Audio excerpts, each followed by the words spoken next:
As you've guessed it from the title, I will not be running the Boston Marathon. I do it for real, there's no reason to pretend. If I do it once, I do it again. Add it up, bankroll, euro, peso. Hi and welcome back to the channel. So this isn't the video that I really want to be making, so you probably guessed it from the title that I will not be running the Boston Marathon in 2022. So what is the injury? So on the outside lateral side of my right foot, there is a muscle that runs underneath alongside your fifth metatarsal, and that is the muscle that I've injured. It's called the digiti minimi abductor, which sounds ridiculous, but it's this little muscle that is quite powerful. It basically controls the abduction, basically the splaying of your toes, and essentially my little toe. So it occurred during the run somehow, and initially when I went for a consultation with the physio, looked and felt like it could have been a stress fracture. So we did an ultrasound and that kind of was inconclusive, and we had to have an MRI in terms of understanding if it was a stress fracture, whether or not I needed extra time off to go in a boot, and then it would basically shape a different pathway of recovery. Luckily, there was no bone issues revealed on the MRI, which was fantastic. I think it did say that there was that muscle which had been highlighted as the area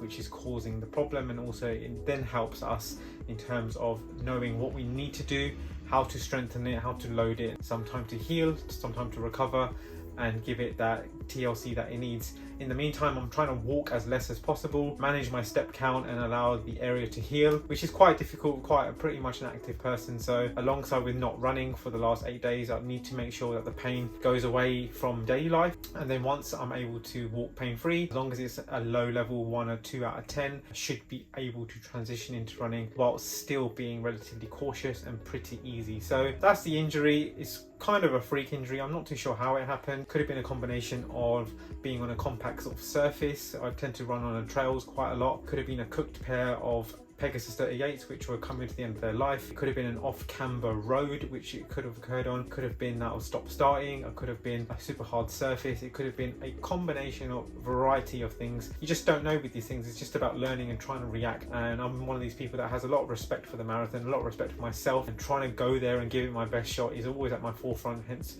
making the decision is probably a lot easier for me because I know what I want to be able to do, and because I can't do that, it's easy for me to then say no to the Boston Marathon. What I am trying to do is trying to defer my place or try and get the refund back for the place itself. Some things that I am able to do to try and heal this and to share with you is the fact that when you are running and you are nursing a particular niggle or an injury, you know what those ones potentially are that you can manage, the ones that you can run on, the ones that you can self-care with massage, ice, any sort of balm, heat, anything like that, you can manage them at home. But anything that sort of goes above that 3, 4, 5 sort of pain threshold, you need to stop. And this is what happened to me.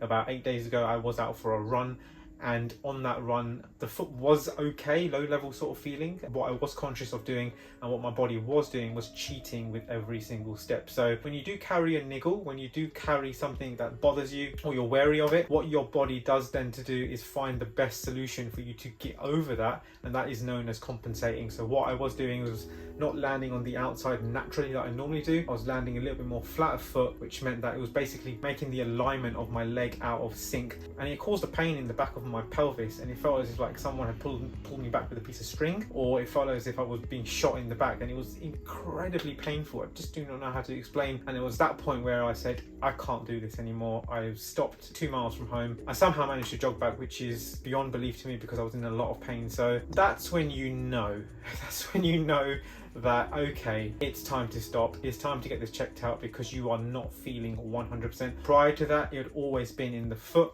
low level 2s and 3s, something that I could manage, but because it wasn't going away, because simply it just needed time to heal, I just wasn't able to fully allow it to happen, and that was creating pressure in my mind, trying to keep my fitness up. And then in the end, you just let it all go, and then you're fine about it. And that whole process of making a decision on not going to a particular race or race weekend, it's so much easier once you know that you need to allow yourself some time to recover and some time to heal. So that's probably made my decision so much easier, and I feel so good about it. It was maybe 5-6 6-7 years ago, I would have been crying my absolute eyes out that, oh my god, I can't run it, I can't do this, I can't do that. But maybe a bit of maturity, the fact that I've done it before, the fact I know what to expect when I go there is one element. But hey, these things do happen. I'm here to share with you honest truth, honest things about ups and downs, about injury, talking about injury, and putting yourself any ego and any pride that you may have, that it's okay if you do feel pain. It's okay to talk about it. It's also okay to say, you know what, I can't actually do something, because the quicker you admit it to yourself, the quicker it is that you can be at peace with your decision. And I think there is that element in the running community amongst other runners, people that I know, that maybe struggle to talk about it because it's seen as a failure. I'm not one of these people. I'm trying to be better at it myself. I'm not perfect,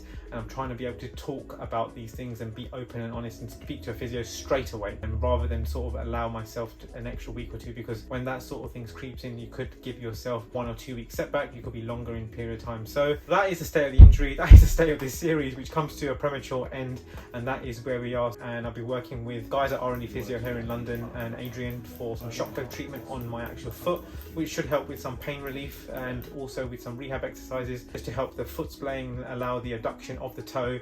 So what you must do with these sort of injuries is reteach it to load it, and that's what the big thing about having the MRI was, to know if we can load it or not. If this was a bone injury, I would not be doing that. I'd probably be in a boot. As this is a muscle injury, we can reload it so it can reteach and re-strengthen and give it what it needs to heal. My biggest advice for you is don't sit and suffer in silence. Talk to someone. I'm a coach. I would always tell my athletes to speak to me if something is up, and then we can react and be adaptive to certain situations to just change things. But again, it's not the video that I wanted to make, but it is the video that I am making, and I'm totally cool with that. So I want to thank you for watching the series. Thank you for the love and support on the channel. Thank you for the love and support on all the other social platforms as well. So in the meantime, I do hope your running is going really well, and I will catch you in the next video. Peace.